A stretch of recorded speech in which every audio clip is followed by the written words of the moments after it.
Hello everyone, welcome to the series of science lessons. This is a continuation of the previous lecture. Dispersion of white light by a glass prism. We are taking a triangular prism where it has two faces of triangle and one, two and three faces which are of shape rectangle. 1, 2 and 3. We can see 7 colors of rainbow. I hope you all have seen rainbow, which consists of 7 major colors which we can perceive. And all these 7 colors are derived from white light. White light consists of 7 colors that we can perceive. Sunlight is also considered as a white light, and this white light is made up of 7 colors that we can perceive.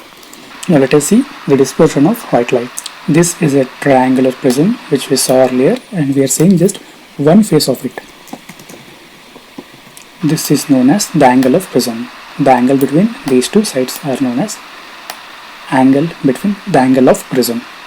The prism has probably split the incident white light into band of colors.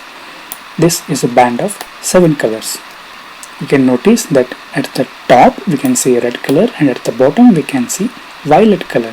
Incident white light, when it reaches this point, the light refracts because there is a change of medium. White light is traveling from air to glass medium. The refractive index of glass will be higher than the refractive index of air.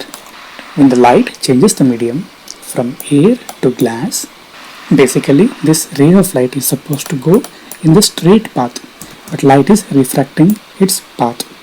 Since white light is said to be made up of 7 colors, each color refracts differently.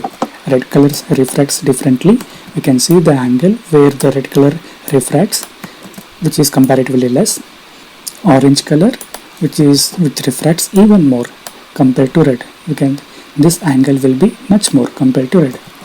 For yellow color, the angle of refraction will be even more compared to red and orange. The same pattern follows till violet. Individual color in white light refracts differently.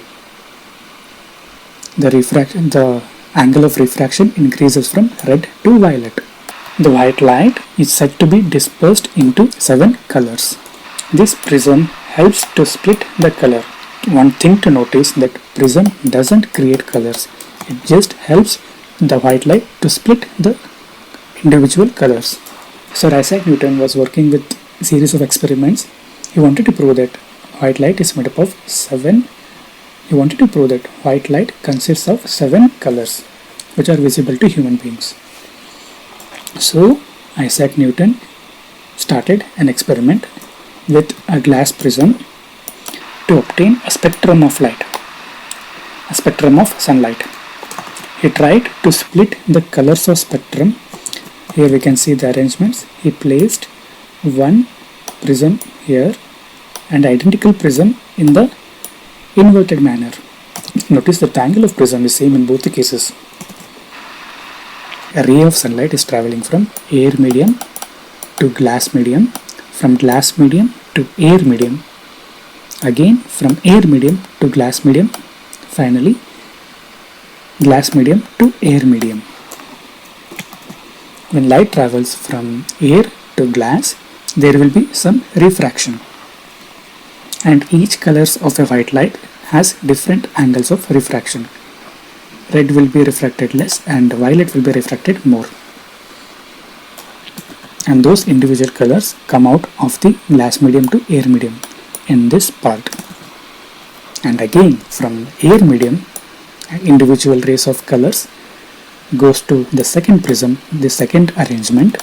Again the light rays will refract.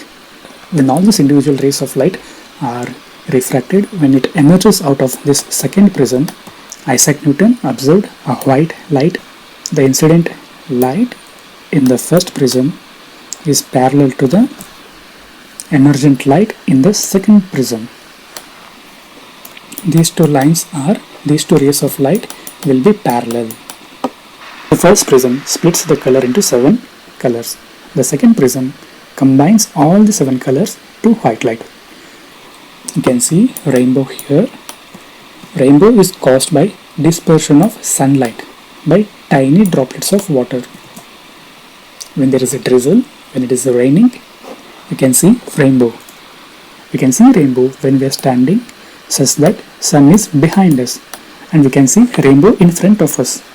The water droplets that are present in the atmosphere acts like tiny prisms. White light refracts and disperses the incident light, and inside the droplet of water, reflection takes place. That means they reflect internally inside the droplet of water. Then finally, when the rays of light coming out of this water droplet, they refract again, because there is a change in medium from water to air. Due to this dispersion of light and internal reflection, an observer can see different colors. The content of this recording is borrowed from Karnataka Textbook Society, Bangalore, under Fair Usage Policy. This video is presented by Avari Technologies. Please do hit subscribe button to get more content. Thank you.